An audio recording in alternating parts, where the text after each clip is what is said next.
Shalom, nous allons reprendre ensemble l'étude de la prière de la Hamida à la suite des différentes études qui ont précédé. Cette semaine, sur justement la bénédiction qui met en avant l'importance de sonner le son du shofar. Teka beshofar gadol le cherutenu. Nous demandons à Akadosh Baruch Hu de sonner le grand shofar pour pouvoir atteindre notre réelle liberté. Ve sa nes le kabetz galayotenu. Élève tel un étendard le rassemblement des exilés. Je poursuivrai la prochaine fois le sens de la bénédiction, mais ce passage est déjà suffisamment percutant.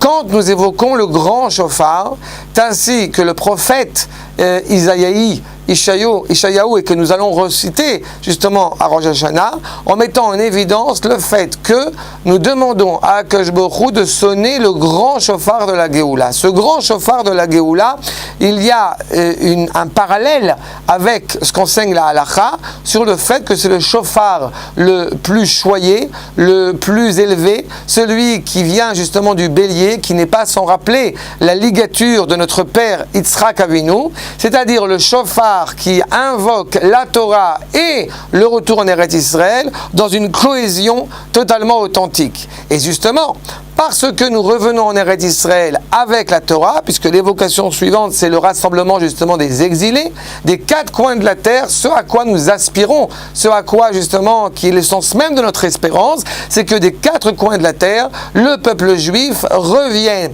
dans la Torah, pas par fuite à cause d'actes récriminatoires à l'égard de notre peuple, pas parce que effectivement il y aurait, que Dieu nous en préserve, des actes antisémites dans le monde ou des motivations économiques quelconques, mais qu'au contraire, motivés par la volonté de la Torah et d'une appartenance à notre peuple, eh bien nous revenions en Eretz Israël pour justement être Teka beshofar cherutenu, pour être authentiquement libre. En ben chorin ela mishosek batorah. Il n'y a pas d'homme authentiquement libre que celui qui a le privilège d'œuvrer dans la Torah. C'est exactement ce que nous nous souhaitons et ce que nous demandons humblement à Akadosh Baruch Hu, de pouvoir nous permettre que, avec cette Torah, eh bien nous puissions la vivre sereinement, être totalement reliés à la vie ici en Eretz Israël. Shalom.